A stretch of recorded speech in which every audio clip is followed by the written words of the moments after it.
Congratulations! You've won the second place prize, a dinner for two at a famous restaurant. Second place again? Damn it. Most people would be thrilled. A free dinner's great, right? But not me. I've always completely despised the number two. It's a deeply ingrained complex. Up until middle school, I was practically a prodigy, always ranked first. A golden boy praised by teachers and parents alike. Naturally, I thought I'd stay on top forever. So when I entered high school, I fully expected to dominate. Instead, reality hit me right in the face. Second place. How is this even possible? Wow, I got first place. That was honestly just a total fluke. A fluke I lost to a fluke? She had zero malicious intent, but her pure humility just made it sting worse. Her name was Mitsuki Aizawa. She was smart, humble, and completely out of our league. Everyone adored her, the untouchable idol of our class. She's just standing there being perfect. I'm going to completely crush her in academics. From that day on, defeating her became my entire personality. I arrived at school early, I stayed in the library until dark. While everyone else enjoyed their fleeting youth, I spent 3 straight years furiously grinding math problems. You're amazing, Yokota. Number 2 is incredibly impressive. That's not the point. Getting second place means absolutely nothing. Her praise honestly made me happy, but my stubborn pride refused to admit it. But no matter what I did, I never beat her. She even got into a higher-ranked university. Next time we meet, I'm going to be number 1. Okay, I'll be looking forward to it. Fast forward to adulthood. Without my rivalry, college felt a bit dull. So I threw myself into a brutal foreign consulting firm. Endless late nights, ruthless client demands. Honestly, I loved it. The clear-cut wins and losses fueled me. Last year, I finally struck out on my own and started a small consulting company. Business is booming, but we are so desperately understaffed. I need experienced help like yesterday. I'm exhausted, but I can't afford to slow down. That night, I fell asleep at my desk and had a horrible nightmare. Looks like you can never beat me, Yokota. Number 2 is basically the same as number 1, right? Stop it. Great work this week, everyone. Let's order. Boss, I'm adding fried chicken, but please, keep the lemon away from my plate. I'm gonna squeeze a whole lemon over the entire platter just to spite you.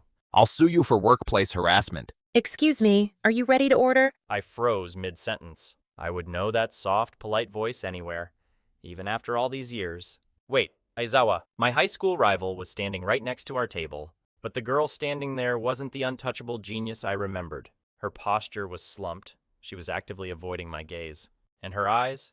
All the light in them was completely gone. I couldn't even taste the food after that. After sending my employees home, I found myself waiting outside the izakaya. This is stupid. I should just go home. Why is she working here? Before I could leave, she walked out the back door. Sorry to ambush you like this. Do you have a minute to talk? It's fine. It's been almost 10 years, huh? Yeah. Are you just working here now? Yeah. I actually joined a big consulting firm right after college, but I quit pretty fast. What happened? Did you just not get along with your boss? At first, I thought I was just misunderstanding things. He constantly yelled at me for being useless. I was given completely impossible overnight deadlines, and the reports I slaved over were suddenly submitted under his name. He only used my name when there was a mistake. I told myself it was my fault, that I was weak, slow, and just bad at my job. Eventually, just trying to leave my apartment made me violently sick. I couldn't even step outside my front door for a very long time. It took me 3 years just to start working part-time again. I guess all those first-place grades in high school are totally meaningless in the real world. Just shut up. Don't say that. Seeing her belittle everything we fought for made my blood boil. You being number 1 meant everything. Because you were there, I pushed myself to the limit. I only survived this brutal industry because I spent my youth desperately trying to beat you. If you still have even a tiny spark left to work, take a paid trial at my firm. My rival doesn't get to just quit and disappear. But what if I mess up again? What if I'm really just useless? If you fail, you try again.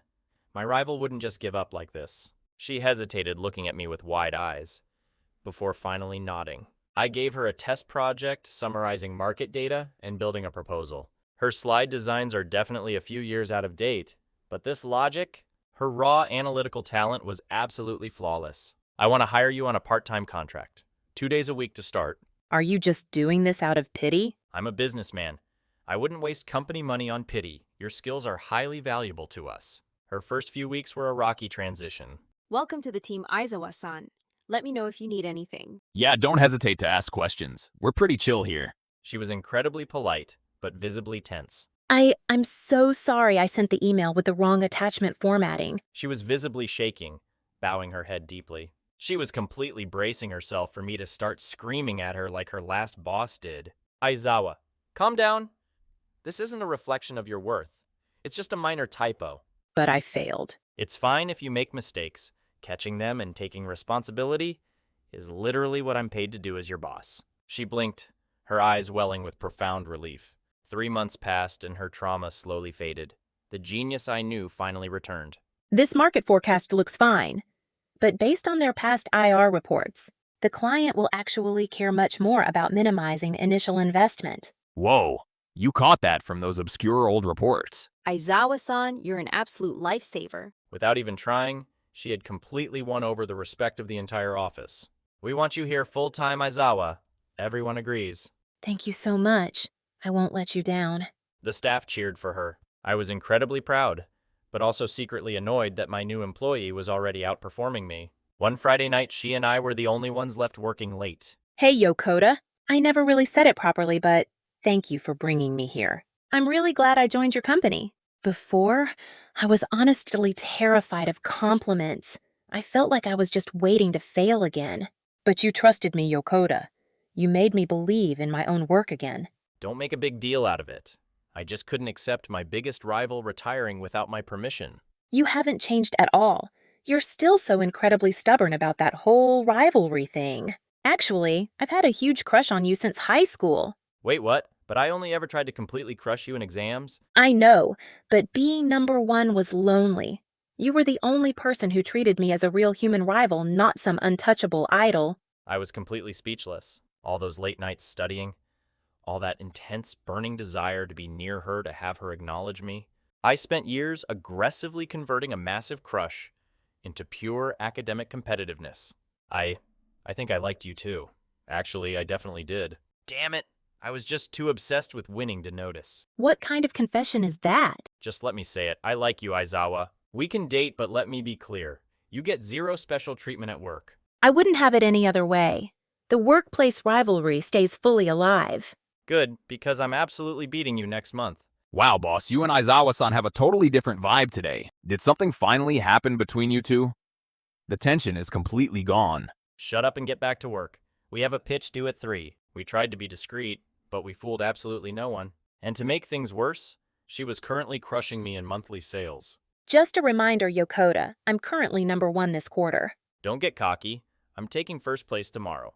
I still hate the number 2, but if it means I get to keep chasing her, maybe it's not so bad. Thanks for watching our story. If you want to see who wins next month, be sure to hit that subscribe button. See you next time.